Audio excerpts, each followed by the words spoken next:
Hello दोस्तों, कैसे हैं आप सब। मैं अक्षय कुमार स्वागत करता हूं आपका एटम बम सीरीज में, जहां हम केमिस्ट्री के हर एक चैप्टर को कवर कर रहे हैं एमसीक्यू के फॉर्म में।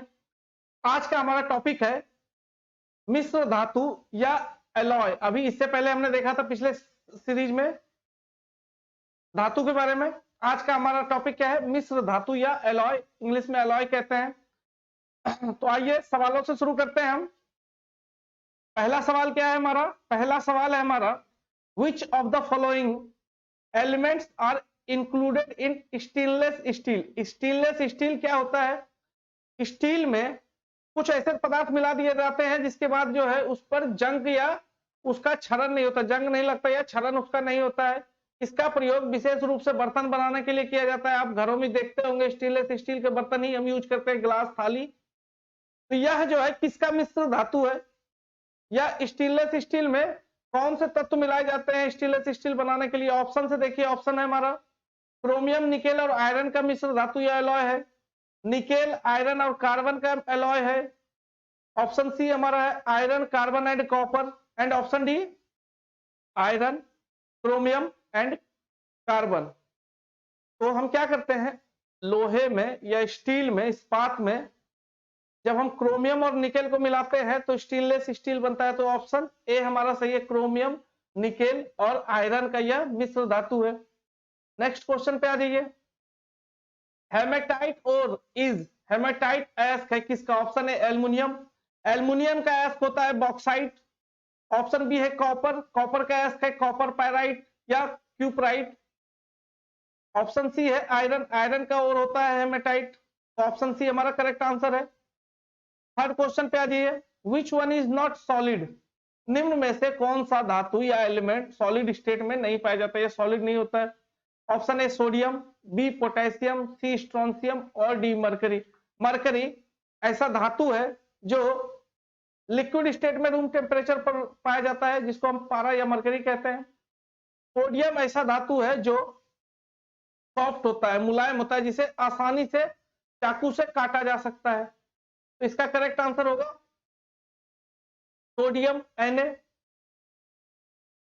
फोर्थ क्वेश्चन पे आ जाइए। फोर्थ क्वेश्चन क्या कह रहा है? Brass utensils are made up of, या पीतल के बर्तन कौन कौन से धातुओं के मिलने से बनता है?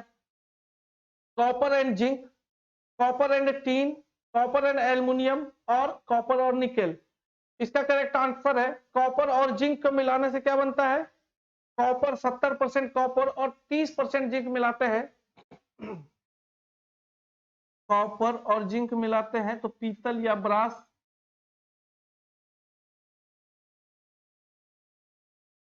पीतल या इसको कहते हैं ब्रास। इसके बाद आता है कॉपर और टीन, कॉपर और टीन मिलाते हैं। एक वह पदार्थ कॉपर और टीन मिलाने से हमारा पदार्थ बनता है कांसा या ब्रॉन्ज, कांसा या ब्रॉन्ज, ब्रॉन्ज। और हमारा है कॉपर और एल्युमिनियम। क्या है हमारा? कॉपर और एल्युमिनियम, यह बनाता है रोल गोल्ड, रोल गोल्ड। और चौथा है हमारा कॉपर और निकिल, कॉपर और निकेल। यह चार मिश्र धातु है। ब्रास, कॉपर और जिंक, कॉपर और टीन, ब्रॉन्ज। इसका प्रयोग बर्तन बनाने में किया जाता है। इसका प्रयोग घंटी, बर्तन और मेडल इत्यादि बनाने में किया जाता है। रोल गोल्ड का प्रयोग किया जाता है आभूषण बनाने में, सस्ते आभूषण। और कॉपर और निकेल जो मिश्र धातु है, इसका मोनेल मेटल कहते हैं। क्या कहते हैं हम इसको? Monel metal, Monel metal.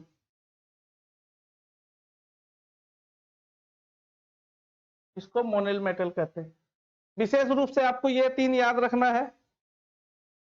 Copper या तांबे, तांबे का यह मिश्र धातु है, यह एलॉय है।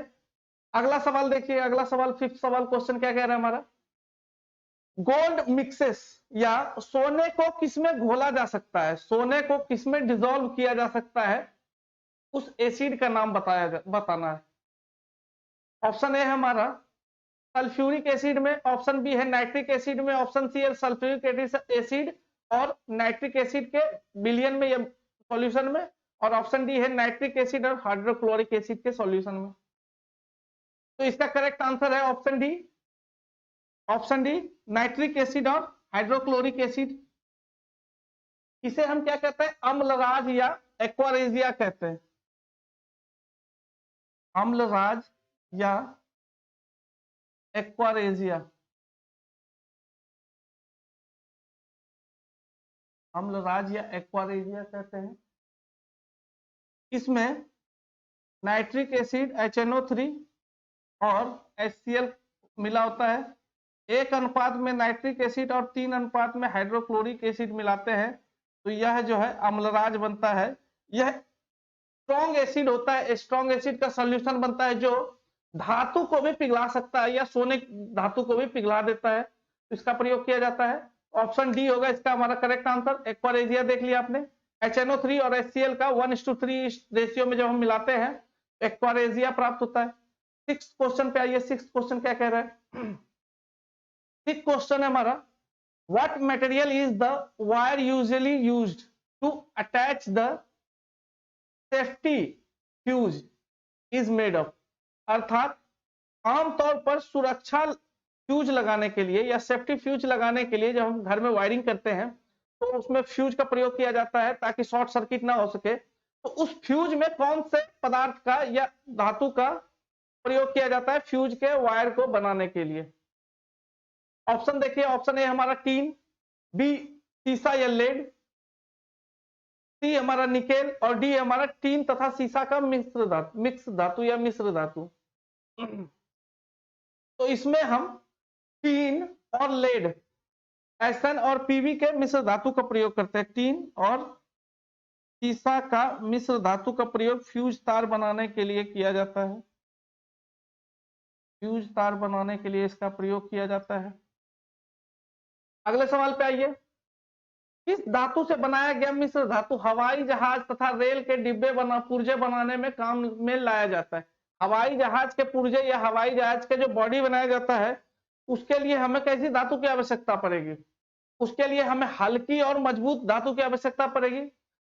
इसके लिए हम एल्यूमिनियम जो एक हल्की धातु है उसका प्रयोग करते हैं और एल्यूमिनियम के मिश्र धातु का प्रयोग किया जाता है। यह हल्का भी होता है और मजबूत होता है। जैसे हम एल्यूमिनियम के मिश्र धातु की बात करें तो ड्यूरेलियम, मैग्नीलियम, ये जो धातु है ड्यूरेलियम और मैग्नीलियम, ये मिश्र धातु है एल्यूमिनियम के। इसका ही प्रयोग किसमें किया जाता है, हवाई जहाज के पुर्जे या रेलों के डब्बे बनाने में इसका प्रयोग किया जाता है।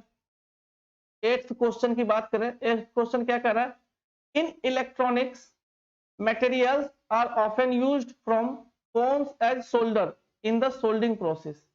अर्थात इलेक्ट्रॉनिक्स में या इलेक्ट्रॉनिक मैकेनिक द्वारा जो प्रयोग सोल्डिंग के लिए प्रयोग किया जाता है तो वह जो वायर होता है वह किसका बना होता है, वह भी जो है यही दो धातु है एसएन और पीवी का बना होता है। सोल्डिंग, सोल्डिंग मटेरियल भी कहते हैं, सोल्डिंग मटेरियल इसी का बना होता है एसएन और पीवी। अर्थात टीन और सीसा के मिश्र धातु का प्रयोग किया जाता है, लेड और टीन का प्रयोग किया जाता है।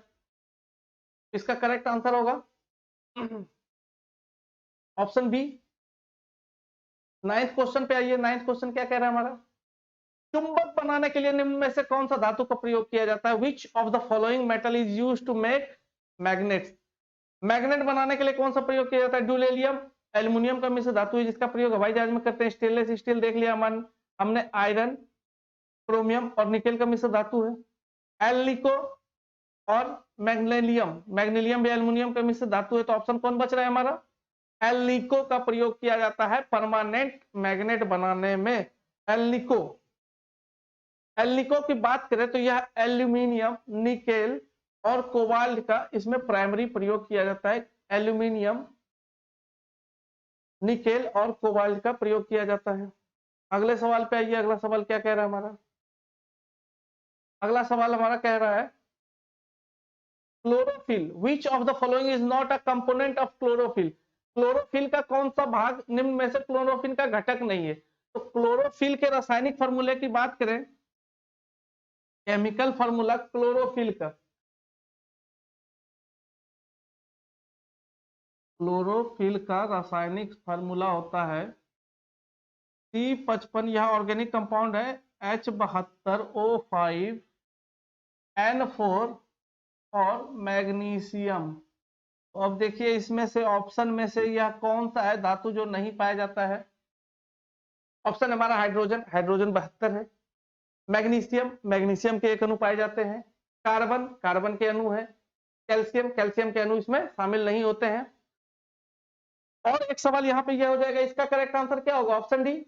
यहाँ पर एक सवाल है, मैग्नीशियम धातु क्लोरोफिल का एक अवयव है, यह भी एग्जामों में पूछा गया है। शायद पिछले लेक्चर में यहाँ पर हम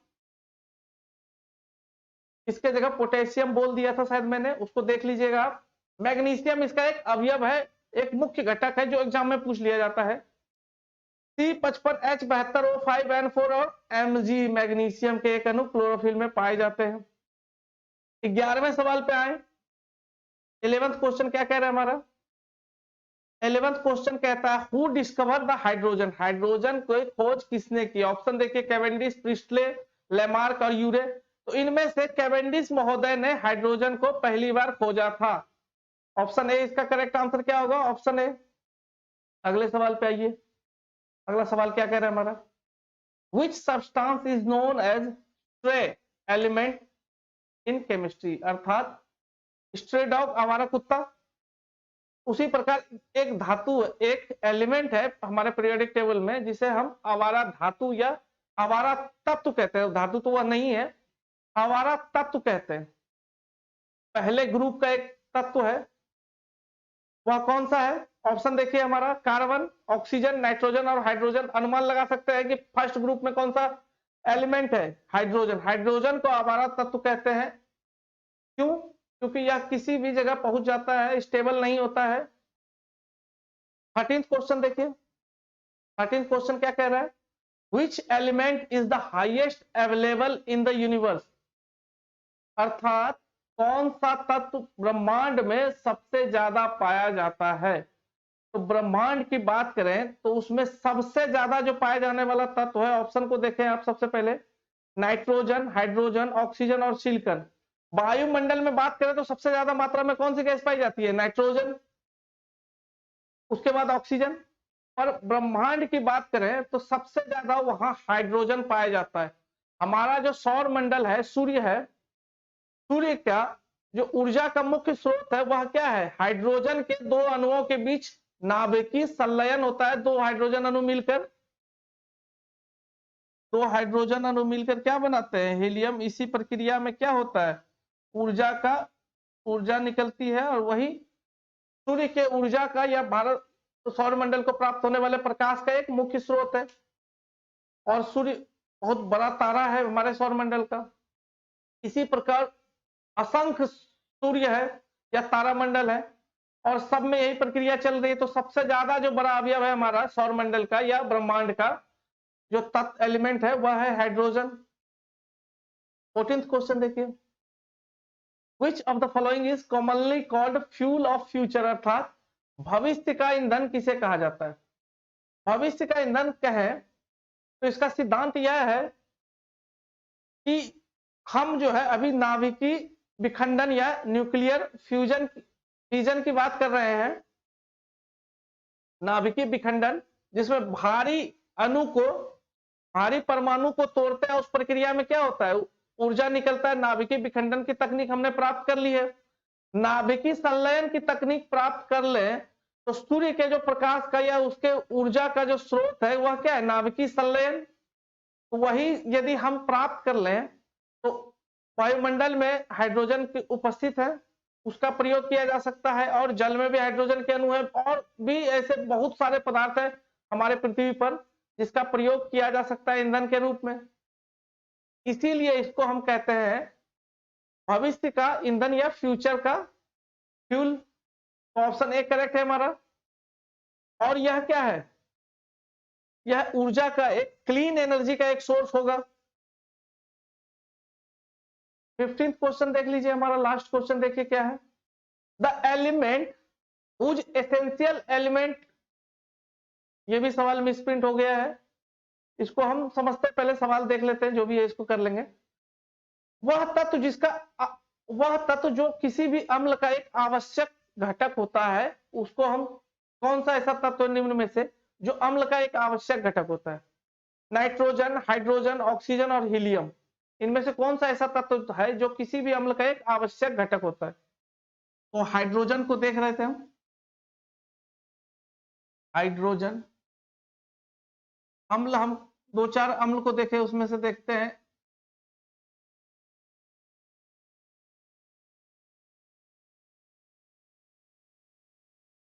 हाइड्रोक्लोरिक अम्ल, नाइट्रिक एसिड, एसिटिक एसिड,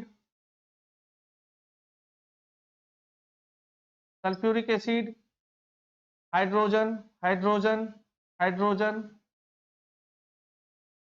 कौन सा ऐसा तत्व है जो अम्ल का, एसिड का एक महत्वपूर्ण अवयव है या आवश्यक अवयव है?